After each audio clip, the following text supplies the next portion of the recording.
Apa kamu yang melakukan ini? Did you kill your friend? Tidak ada jawaban, hanya air mata saat dia keluar dari penjara.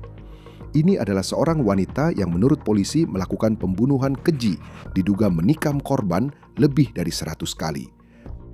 Mayra Velázquez tampaknya telah menjalani kehidupan mewah sampai penangkapannya bulan ini. Dia sekarang didakwa dengan pembunuhan berencana dalam kasus yang sudah lebih dari 1 dekade lalu, yaitu tahun 2012. Polisi mengatakan mereka memiliki DNA yang membuktikan bahwa dialah pelakunya. Tetapi pengacara pembelanya mengajukan beberapa argumen menarik karena sekarang dia bebas dengan jaminan yang tampaknya sangat rendah secara mengejutkan. Kami sedang membahas kasus yang disajikan oleh Law and Crime. Saya Chris Stewart.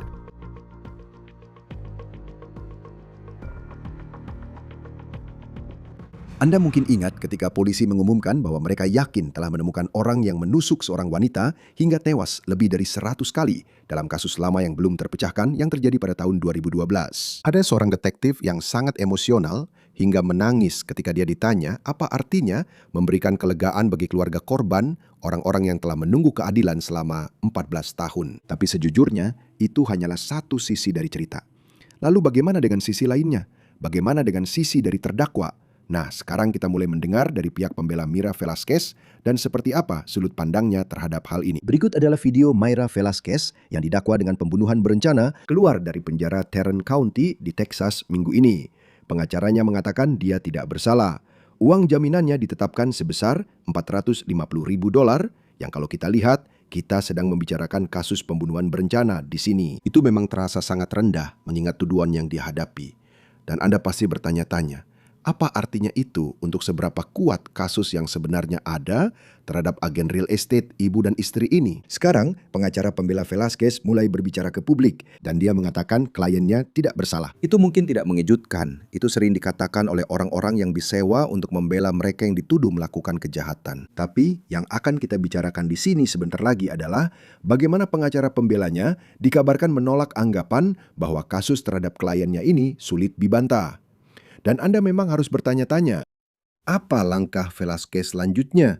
Bagaimana pihak berwenang bisa memastikan dia tidak melarikan diri, mengingat kemungkinan dia bisa dijatuhi hukuman mati dalam kasus ini? Sekarang tampaknya Mayra Velázquez tidak menghabiskan 14 tahun terakhir dengan dibebani rasa bersalah karena telah mengambil nyawa seseorang. Tentu saja, media sosial hanya menunjukkan sekilas tentang apa yang dilakukan seseorang. Tapi ketika Anda melihat media sosialnya, dia bekerja sebagai agen real estate yang tampaknya cukup sukses di daerah Dallas-Fort Worth. Dan dia tampaknya sudah menikah. Dia adalah ibu dari seorang putra yang lahir setahun setelah polisi mengatakan dia diduga membunuh temannya. Dan dia memang sering bepergian, Paris, Jamaika, bagian lain Eropa, Amerika Selatan. Maksud saya, dia tampaknya benar-benar menjalani hidup bak mimpi bersama keluarganya. Sekarang, sebelum saya membahas seperti apa pembelaannya, mengapa pengacara pembelanya mengatakan bahwa dia tidak bersalah, saya ingin memberikan gambaran singkat tentang bagaimana polisi mengatakan mereka menghubungkan berbagai petunjuk dan sampai pada Mayra Velázquez sebagai tersangka pembunuh dalam kasus ini. Jadi mari kita mulai dengan korban, Ira Sema Chavez. Dia berusia 33 tahun ketika ditemukan tewas di apartemennya, ditikam sampai mati di dalam unitnya pada Januari 2012 di Arlington, Texas yang berada di dekat Dallas. Sekali lagi, dia diduga ditikam lebih dari 100 kali. Bayangkan saja berapa lama. Dan bukan bermaksud terdengar mengerikan, tapi berapa lama waktu yang dibutuhkan untuk benar-benar melakukan itu. Itu mengerikan. Salah satu bukti utama yang dikeluarkan polisi ke publik saat mereka mencari pembunuhnya adalah video ini yang mereka katakan berasal dari malam pembunuhan Chavez. Ini adalah rekaman kamera pengawas di luar apartemennya yang menunjukkan sosok bayangan mengenakan pakaian olahraga naik ke tangga menuju pintu apartemennya. Kepalanya menunduk. Tampaknya mereka mencoba membuka pintu, tapi kemudian mereka hanya menunggu. Dan setelah sekitar 1 menit, mereka masuk ke dalam anggota keluarga, lalu keesokan harinya mereka pergi untuk melihat keadaan Chavez. Dan saat itulah mereka menemukan dia sudah meninggal. Pemeriksa medis Kabupaten Tarrant kemudian menentukan bahwa dia telah ditusuk lebih dari 100 kali. Sebuah televisi dilaporkan hilang dari apartemen tersebut. Kami percaya bahwa pembunuhnya yang mengambil televisi itu. Detektif pada saat itu melakukan penyelidikan yang sangat menyeluruh. Mengikuti beberapa petunjuk, tapi mereka tidak dapat sepenuhnya mengidentifikasi tersangkanya. Berikut yang kami ketahui tentang tempat kejadian perkara. Tidak ada tanda-tanda masuk paksa dan Anda baru saja melihat video itu di sana. Apakah itu berarti bahwa Chavez mengenal pembunuhnya, seseorang yang akan dia biarkan masuk ke apartemen mereka? Mungkin karena orang itu pernah ke sana sebelumnya. Petunjuk kuat yang kami miliki adalah setetes darah segar yang ditemukan di atas meja TV kamar tidur di dalam apartemen. Laboratorium forensik menentukan bahwa sampel darah tersebut bukan berasal dari korban dan darah itu milik seorang perempuan Hispanik yang tidak teridentifikasi. Detektif mengunggah profil DNA tersebut ke dalam Kodis, yang merupakan basis data nasional yang digunakan untuk membandingkan profil DNA dalam penyelidikan kriminal. Tapi kami belum pernah mendapatkan kecocokan. Jadi kasus ini pada tahun 2012, 2013, 2014, dan seterusnya. Kasusnya menjadi kasus dingin. Tidak ada penangkapan. Pada tahun 2016, 4 tahun setelah pembunuhan, ada sampel darah yang diberikan ke perusahaan pengujian DNA bernama Parabon Nanolabs. Sekali lagi, ini adalah sampel darah yang ditemukan di apartemen di atas meja TV. Dan penegak hukum menyatakan bahwa darah itu masih segar. Bahwa darah itu berasal dari seseorang dalam rentang waktu ketika mereka mengatakan bahwa Chavez dibunuh. Sekarang, Parabon Nanolabs kemudian membuat profil tentang seperti apa pemilik darah itu, kemungkinan pelakunya. Dan inilah hasil yang mereka dapatkan. Ini adalah seorang wanita yang diyakini berusia 20-an tahun. Dan ketika Anda melihat ini, Anda harus mengakui bahwa ada kemiripan yang sangat kuat dengan Mayra Velázquez. Tapi pada tahun 2016, ini diumumkan, tidak ada penangkapan dan kasus ini tetap menjadi kasus dingin. Kita sampai pada tahun 2024. Dan saat itulah FBI terlibat.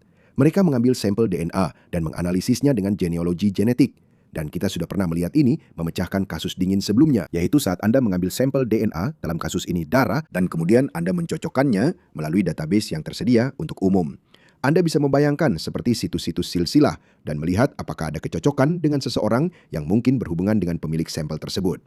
Dan awal tahun ini, FBI mengatakan mereka berhasil menghubungkan sampel itu ke Mayra Velázquez. Penegak hukum belum memberikan keterangan lebih lanjut tentang secara spesifik apa temuan spesifik dari DNA itu, sehingga mereka bisa mengatakan bahwa dialah yang cocok dengan darah tersebut. Polisi Arlington, Texas kemudian mengikuti Mayra Velázquez. Mereka melakukan pengawasan terhadapnya dan menunggu sampai dia membuang sampah. Dan kabarnya, dia makan siang bersama beberapa temannya di sebuah restoran. Dan saat itulah penegak hukum langsung bergerak setelah Mayra pergi. Mereka mengambil beberapa barang termasuk sebuah garpu, dan garpu itu dilaporkan positif, cocok dengan sampel DNA yang ditemukan di rumah Chavez pada tahun 2012. Itu menurut stasiun televisi WFAA. Dia adalah teman dekat korban dan tinggal hanya beberapa mil dari tempat kejadian perkara. Berbekal informasi baru ini, unit pembunuhan kami mulai melakukan penyelidikan lanjutan terhadap Nona Velázquez. Pada bulan Mei, mereka berhasil mendapatkan sampel DNA dari sampah yang dibuang dan kami mengirimkannya ke laboratorium forensik kami untuk analisis lebih lanjut. Laboratorium menentukan bahwa DNA tersebut cocok dengan tetesan darah yang ditemukan di tempat kejadian perkara. Polisi menangkap Mayra Velázquez. Mereka melakukannya saat pemeriksaan lalu lintas, dan mereka menjeratnya dengan tuduhan pembunuhan yang dapat dihukum mati. Sekarang, selain kecocokan DNA itu, mereka mengatakan bahwa ponsel korban memberikan wawasan tentang hubungan yang dimiliki oleh keduanya. Namun mereka tidak mau mengatakan lebih banyak tentang seperti apa hubungan itu, selain bahwa mereka adalah teman dekat. Mereka juga mengatakan bahwa Velázquez pernah berada di apartemen Chavez sebelumnya. Namun polisi tidak memiliki senjata pembunuh dan kita tidak tahu apa motif potensial untuk pembunuhan, terutama yang sekejam ini. Polisi mengatakan bahwa Mayra memang memberikan wawancara kepada polisi, tetapi mereka tidak mau mengatakan apa yang dia katakan selain bahwa itu akan membantu penuntutan mereka. Ketika pihak berwenang mengumumkan bahwa Mayra Velázquez adalah orang yang diduga membunuh Chavez dan Anda menonton konferensi pers ini, Anda memang merasakan bahwa penegak hukum merasa kasus ini akhirnya tuntas. Dia tidak bersalah sampai terbukti bersalah, tetapi penangkapan dalam kasus ini adalah momen besar. Mereka secara tegas mengatakan bahwa mereka tidak percaya ada orang lain yang terlibat dalam pembunuhan Irache Chavez. Lalu ada momen ketika seorang aparat penegak hukum ditanya apa artinya bagi mereka bisa memberi kelegaan kepada keluarga Chavez. Tuan Velázquez, maafkan saya. Maafkan saya. Ibu Velázquez diwawancarai. Dan dalam wawancara itu, kami mendapatkan informasi yang akan membantu dalam proses tersebut. Saya tidak akan mengungkapkan itu sekarang. Mereka adalah teman. Dan Nona Velázquez sudah pernah berada di apartemen itu sebelumnya. Tapi kami berhasil mendapatkan beberapa informasi darinya saat wawancara yang akan membantu dalam penuntutannya. Dan Anda bisa melihat emosi di sana dari detektif itu. Tapi itu adalah saat kita melihat, seperti dalam semua kasus, itu hanya satu sisi cerita. Apa yang dikatakan pihak pembela? Apakah agen real estate ini benar-benar seseorang yang selama bertahun-tahun membangun kehidupan, mencoba meninggalkan kenangan mengerikan dari sebuah kejahatan yang sangat-sangat buruk? Sekarang saya akan katakan, sejujurnya, kami telah meninggalkan beberapa pesan untuk tim hukum Velasquez agar datang ke acara ini untuk membantu kami memahami apa yang terjadi dari sudut pandangnya. Tapi kami belum mendapat balasan. Namun, undangan itu masih sangat terbuka bagi mereka untuk datang. Pengacaranya, Frank Sellers, memberikan wawancara kepada stasiun TV CBS di Dallas dan dia mengatakan bahwa kliennya, Mayra Velasquez, bingung mengapa dia didakwa dengan pembunuhan. Kutipannya, saya rasa dia benar-benar lumpuh saat ini. Saya pergi mengunjungi dia pagi ini dan dia bertanya mengapa ini dianggap pembunuhan yang dapat dijatuhi hukuman mati. Dia sangat terkejut ketika diberitahu bahwa alasannya adalah karena sebuah TV dicuri. Saya rasa, kata-katanya adalah, untuk apa saya menginginkan sebuah televisi? Kutipan selesai. Sekarang ingat, TV itu adalah barang yang hilang dari apartemen Chavez pada tahun 2012. Dan Sellers juga tampaknya menyoroti video ini. Video seseorang yang masuk ke apartemen Chavez pada malam saat dia dibunuh, naik tangga dan masuk ke unit apartemen. Dia berkata, kutip, 10 menit setelah orang yang kita lihat di video itu masuk ke apartemen tersebut, rekaman pengawasannya terputus. Jadi saya rasa kesimpulan yang paling mungkin diambil adalah orang yang memutus rekaman pengawasan itu kemungkinan besar adalah pelakunya. Dia juga mengatakan bahwa ketika dia melihat video itu, dia merasa orang yang kamu lihat naik tangga itu adalah seorang pria, bukan wanita. Sekarang, jaksa belum memberikan komentar atas pernyataan yang dibuat oleh Sellers itu, tetapi Sellers juga memberikan komentar yang sangat menarik tentang genealogi genetik dan kasus-kasus lama yang berhasil dipecahkan karena pengujian DNA. Sekarang, kasus ini ternyata adalah salah satu dari beberapa kasus lama menurut CBS yang berhasil dipecahkan hanya bulan ini di wilayah DFW. Dan CBS menulis dalam cerita mereka, kutip, pengacara untuk Velasquez mengklaim tanpa bukti bahwa dia tidak percaya pihak berwenang setempat memecahkan begitu banyak kasus lama adalah suatu kebetulan. Mereka mengatakan bahwa inilah yang dikatakan Frank Sellers kepada mereka. Dan ini menarik. Dan saya pikir ini penting untuk dibicarakan. Dia berkata, kutip, memang sepertinya ada upaya terkoordinasi selama 3 atau 4 minggu terakhir untuk mengeluarkan banyak berita tentang kasus lama yang berhasil dipecahkan. Dan ini adalah salah satu yang terjaring dalam operasi itu. Saya rasa pasti ada semacam hibah pemerintah yang digunakan untuk mengumpulkan kasus-kasus ini dan mencoba memecahkan kasus-kasus dingin ini. Sekarang, Sellers juga mengatakan bahwa dia meminta jaminan ditetapkan sebesar $450.000 dan dia mengatakan bahwa jaksa penuntut tidak menentang hal itu.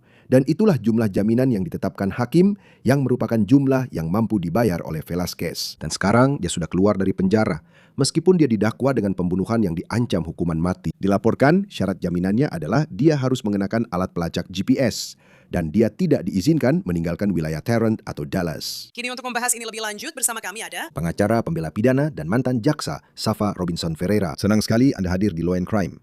Ketika saya mendengar 450.000 untuk tersangka pembunuhan yang diancam hukuman mati dan Anda melihat dia keluar dari penjara, apa yang itu katakan kepada Anda tentang kasus ini? Bahwa dia bisa membayar jaminan dan jaminan itu ditetapkan kurang dari $500.000 berdasarkan tuduhan ini. Ini memang menarik bahwa jaminannya ditetapkan jauh lebih rendah dibandingkan dengan banyak kasus pembunuhan yang diancam hukuman mati lainnya. Seringkali dalam kasus-kasus seperti itu, terdakwa akan ditahan tanpa jaminan, tanpa pembebasan karena tuduhan dan risiko ancaman terhadap masyarakat, dan juga karena risiko bahwa terdakwa bisa melarikan diri jika pada akhirnya dinyatakan bersalah. Jadi pada dasarnya, atau pengadilan pada dasarnya, tidak ingin seorang calon pembunuh yang sudah divonis melarikan diri dari negara atau mungkin membahayakan orang lain. Tetapi jaminan sebesar $450.000 tampaknya bersama dengan pemantau GPS merupakan semacam kompromi.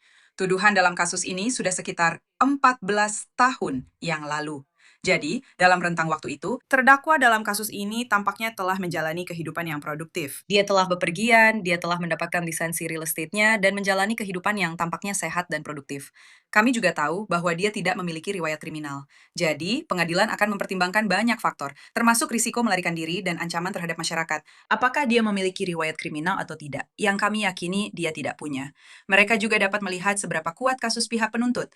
Dan saya tidak tahu dalam kasus khusus ini, yang sudah berusia 14 tahun. Apakah kasus mereka sekuat mungkin? Berbeda dengan seseorang yang mungkin diduga membunuh seseorang mungkin setahun yang lalu, dan mereka memiliki bukti yang segar, baru, bukti yang dihasilkan dengan cepat dalam kasus tersebut.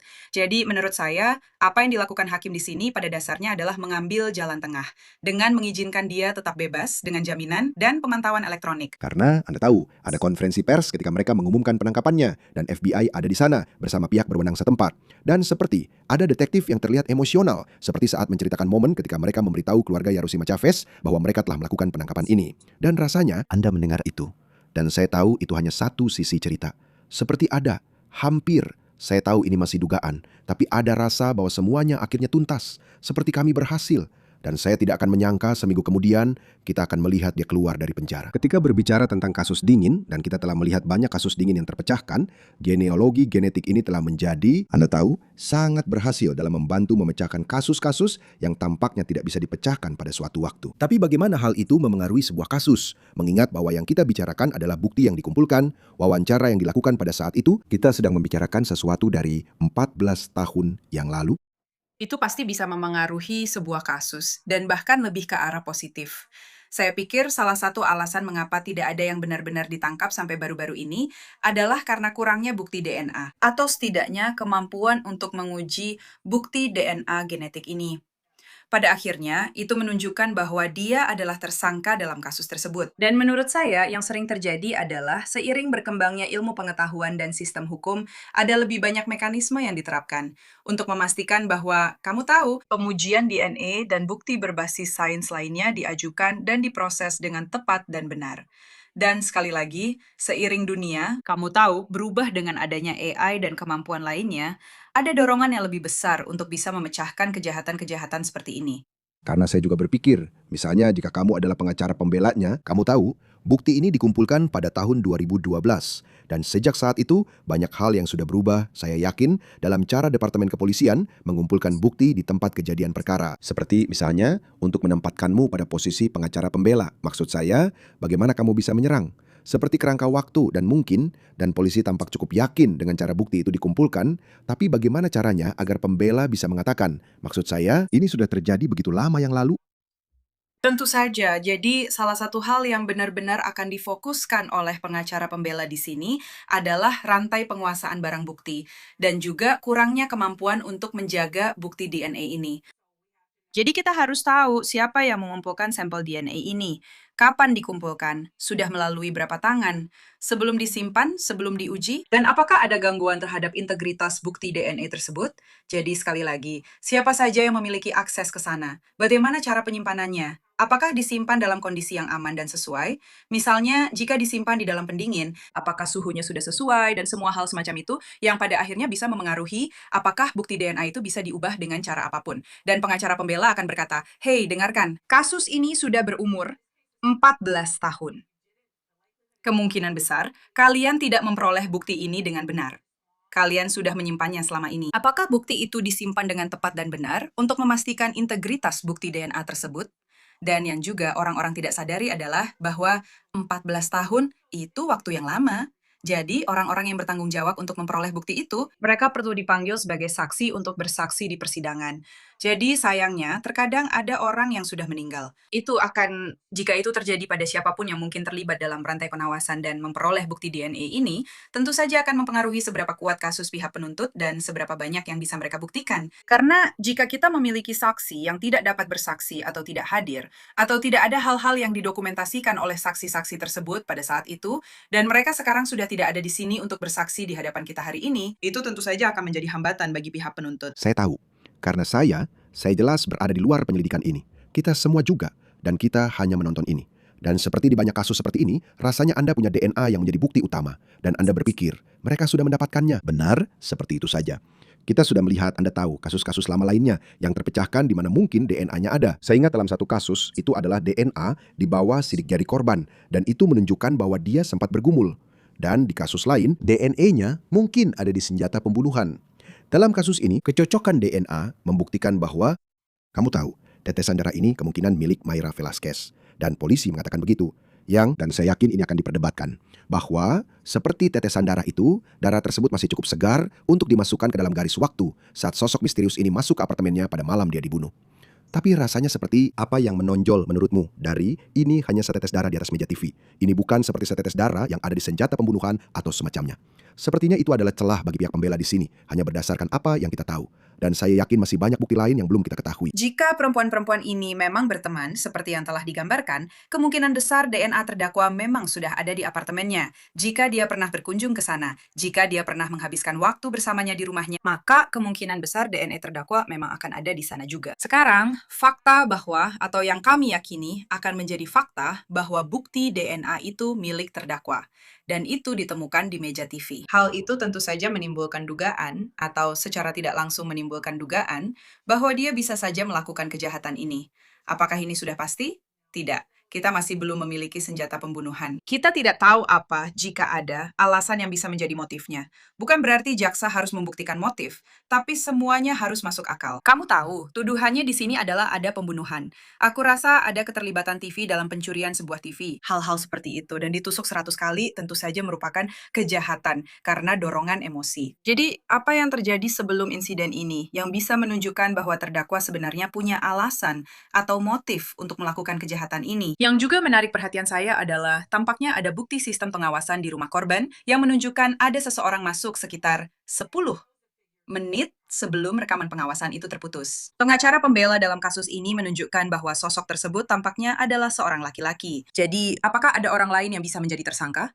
Kita tahu bahwa jaksa penuntut dalam kasus ini mengatakan tidak ada. Tetapi itu masih sesuatu yang perlu diselidiki lebih lanjut. Karena ketika Anda melihat kasus di mana ada penusukan hingga 100 kali, itu jelas merupakan kejahatan yang dilakukan karena emosi yang sangat kuat. Kita tahu bahwa kasus kekerasan dalam rumah tangga, jika pelakunya seorang pria atau bisa jadi seorang pria, tentu saja dalam kasus kekerasan dalam rumah tangga, ada skenario di mana jika pelakunya seorang pria, dan mungkin dia mantan pasangannya, atau ada kekerasan dalam rumah tangga yang terjadi di antara mereka berdua. Jika memang ada seorang pria, dan kita masih belum tahu, itu masih diperdebatkan, kemungkinan besar ini adalah insiden kekerasan dalam rumah tangga, dibandingkan dengan pembunuhan yang dilakukan oleh seorang teman. Bagaimana Anda bisa membuktikannya? Karena kita punya video Mira Velasquez sedang berjalan, Anda tahu, ini pertama kalinya kita melihat dia secara langsung, bukan hanya dari foto-foto di media sosial. Anda bisa melihat dia, dan berita lokal juga ada di sana, saat dia keluar dari penjara dengan jaminan. Namun, sudut pengambilannya berbeda dengan orang yang diyakini polisi sebagai dirinya pada tahun 2012, yang sedang menaiki tangga kompleks apartemen ini. Seperti bagaimana Anda, jika Anda adalah jaksa, membuktikan. Dan saya rasa ini berlaku untuk kedua belah pihak. Karena pembela juga akan melakukan hal yang sama. Seperti, apakah Anda akan memintanya? Saya rasa jika Anda adalah pengacara pembela, ini akan masuk ke persidangan. Seperti, apakah Anda akan memintanya berjalan di sekitar ruang sidang? Maksud saya, orang-orang jelas bisa melihatnya. Karena Anda memang melihatnya. Dan itu seseorang yang, Anda tahu, memakai pakaian santai. Dia menunduk. Sulit untuk mengetahui siapa orang itu pada saat itu. Bisakah Anda membuktikan bahwa itu Mayra Velasquez atau bukan? Dan Anda menanyakan pertanyaan yang tepat karena dalam kasus ini akan bergantung pada identitas. Kita sudah tahu tidak ada yang membantah bahwa wanita ini dibunuh. Tidak ada yang membantah cara dia dibunuh. Tapi yang jadi masalah adalah identitas orang yang melakukan perbuatan itu. Jadi untuk membuktikan atau menyangkal bahwa pelakunya adalah terdakwa dalam kasus ini, jika saya sebagai pengacara pembela percaya bahwa pelakunya adalah laki-laki, seperti yang dikatakan oleh pengacara pembelanya, kamu benar sekali. Saya akan memintanya berdiri. Saya akan memintanya berjalan-jalan. Ini disebut bukti demonstratif. Berjalan-jalan di ruang sidang agar juri bisa melihat langsung seperti apa penampilannya. Atau juga mendapatkan foto-foto tentang seperti apa penampilannya pada saat itu. Kamu tahu, apakah tinggi badannya sesuai dengan orang yang terekam di kamera pengawas itu? Kamu tahu, apakah berat badannya juga sesuai dengan orang yang terekam itu pada tanggal dan waktu tersebut? Atau apakah itu lebih sesuai dengan apa yang akan dikatakan oleh pihak pembela, yaitu seorang laki-laki? Jadi, jika dari sudut pandang pembela, kamu pasti ingin menempatkannya di sana, memintanya berjalan di depan juri untuk menunjukkan bahwa ini tidak sesuai dengan identitas individu yang ada di kamera pengawas. Jika aku jaksa penuntut dan aku yakin tidak, inilah wanitanya, inilah orangnya, dan ini bukan laki-laki, maka aku akan menunjukkan, dan kamu tahu, kamu tidak bisa memaksa terdakwa untuk bersaksi. Tapi aku akan berusaha sebaik mungkin untuk menunjukkan ke meja pembela, ke terdakwa. Di sini, ketika kita membicarakan identitas orang dalam video ini, postur tubuh terdakwa saat itu, atau bentuk fisik pada saat itu, sesuai dengan orang yang ada di video tersebut. Ya, mungkin saat itu dia mengenakan hoodie. Ya, mungkin dia mengenakan pakaian tambahan, tapi postur tubuhnya sesuai dengan orang yang ada di video ini, di rekaman video pengawasan ini. Dan juga, siapa lagi yang tahu? Siapa yang mungkin pernah mengunjungi apartemen itu, dan siapa yang punya alasan untuk tahu bahwa ada kamera pengawas, lalu memotongnya, dan tahu bagaimana cara melakukannya. Itu juga poin yang sangat bagus. Ya, karena maksud saya sendiri bahkan tidak tahu bagaimana cara melakukannya. Dan siapa yang tahu pada tahun 2012? Maksud saya, akses ke hal-hal seperti itu, kamu tahu, itu juga tidak jelas. Maksud saya, ini memang kembali ke tahun 2012. Dan rasanya, video mungkin sudah disebarkan karena kasus ini sudah lama tidak terpecahkan. Pernyataan menarik dari pengacara Mayra Velasquez dan Frank Sellers. Dan CBS mengatakan dia mengatakan sesuatu seperti, atau kutipannya adalah, memang sepertinya ada upaya terkoordinasi selama 3 atau 4 minggu terakhir untuk mengeluarkan banyak berita tentang kasus lama yang berhasil dipecahkan. Dalam kasus ini adalah salah satu yang terjaring dalam operasi besar-besaran itu. Saya rasa pasti ada semacam hibah pemerintah yang digunakan untuk mengumpulkan kasus-kasus ini dan mencoba memecahkan kasus-kasus lama ini yang kamu tahu, mereka memang sudah, kamu tahu, dan kamu bisa menemukan berita yang kembali ke tahun 2012, 2016, 2020, 2024. Mereka sudah lama berusaha memecahkan kasus ini. Ini adalah kebetulan bahwa banyak kasus lama ini terpecahkan dalam waktu yang hampir bersamaan. Saya rasa yang mungkin sedang dicoba lakukan adalah menantang apa yang telah kamu tahu. Semacam menjadi hal yang biasa bahwa kasus-kasus lama ini akhirnya terpecahkan. Dan ada sesuatu yang kamu tahu, Departemen Kepolisian suka bisa melakukannya. Ketika berbicara tentang DNA, semua itu mengarah pada pertanyaan seperti, ketika berbicara tentang DNA, maksud saya, seberapa sulit bagi seorang pengacara pembela untuk menantang temuan tersebut, baik itu genealogi genetik atau apapun kaitan DNA yang mungkin ada. Bisa sangat sulit untuk menantang temuan tersebut. Jadi, pada akhirnya yang akan dicoba oleh seorang pengacara pembela adalah menantang cara bukti DNA itu disimpan. Juga menantang cara pengujian dilakukan untuk berargumen bahwa hasilnya kurang dapat diandalkan. Jadi, jika kasus ini benar-benar dibawa ke pengadilan, saya memang memperkirakan bahwa pengacara pembelanya pada suatu saat akan mengatakan bahwa pengujiannya kurang dapat diandalkan. Integritas sampel DNA telah dirusak, dan sampel tersebut tidak disimpan dengan cara yang semestinya. Mempertanyakan orang-orang yang melakukan pengujian. Apakah mereka benar-benar memenuhi syarat untuk melakukan jenis pengujian tersebut? Apakah mereka memiliki kasus lain di mana mereka mungkin salah mengidentifikasi DNA atau pernah melakukan kesalahan dengan sampel DNA yang mereka tangani sebelumnya? Semua hal itu akan berperan dan semua hal itu adalah hal-hal yang ingin dipertanyakan oleh seorang pengacara pembela. Di samping, dalam kasus khusus ini, rekaman video pengawasan. Saya memperkirakan bahwa pengacara pembela di sini juga akan berargumen bahwa tidak ada motif bagi terdakwa untuk melakukan tindakan ini. Anda tahu mengapa dia ingin mencuri TV? Anda tahu pada saat itu dia mungkin, Anda tahu, memiliki TV sendiri atau apapun argumennya nanti. Dan intinya adalah pada akhirnya ketika jaksa mengajukan kasus seperti ini, mereka harus membuktikan setiap unsur dari setiap pelanggaran tanpa keraguan yang wajar. Dalam kasus ini, kita tahu ini adalah kasus pembunuhan yang dapat dijatuhi hukuman mati. Bukan hanya itu, mereka juga harus membuktikan identitas individu yang melakukan tindakan ini. Dan pihak pembela akan menyerang bahwa DNA saja tidak cukup, bahwa mereka adalah teman, bahwa dia sudah pernah berada di sana sebelumnya, bahwa DNA-nya memang sudah ada di sana, karena mereka pernah menghabiskan waktu bersama di sana, dan bahwa noda darah ini tidak cukup untuk menyatakan terdakwa bersalah atas pembunuhan. Dan kita akan lihat apa yang terjadi, karena masih banyak hal sepertinya yang masih dirahasiakan oleh penegak hukum. Kita tahu tentang darah itu. Kita tahu ada beberapa informasi dari ponsel sebagai latar belakang. Tapi ya, kamu pasti berpikir, kamu tahu bahwa ada sesuatu yang belum mereka ungkapkan sampai saat ini. Kita akan lihat apa yang terjadi. Tapi ini kasus yang sangat menarik, sangat menarik. Dan ini adalah kasus di mana keluarga ini sudah menunggu 14 tahun untuk mendapatkan jawaban. Dan kita akan lihat apakah ini adalah jawaban tentang siapa yang merenggut nyawa orang yang mereka cintai. Safa Robinson Ferreira, pengacara pembela pidana, mantan jaksa penuntut. Selalu senang Anda hadir di Law and Crime. Terima kasih sudah bersama kami. Terima kasih Chris sudah mengundang saya. Itu saja untuk On The Case yang dipersembahkan oleh Law and Crime. Berlanggananlah di YouTube dan Spotify. Kami juga streaming di Peacock. Saya Chris Stewart, sampai jumpa di lain waktu.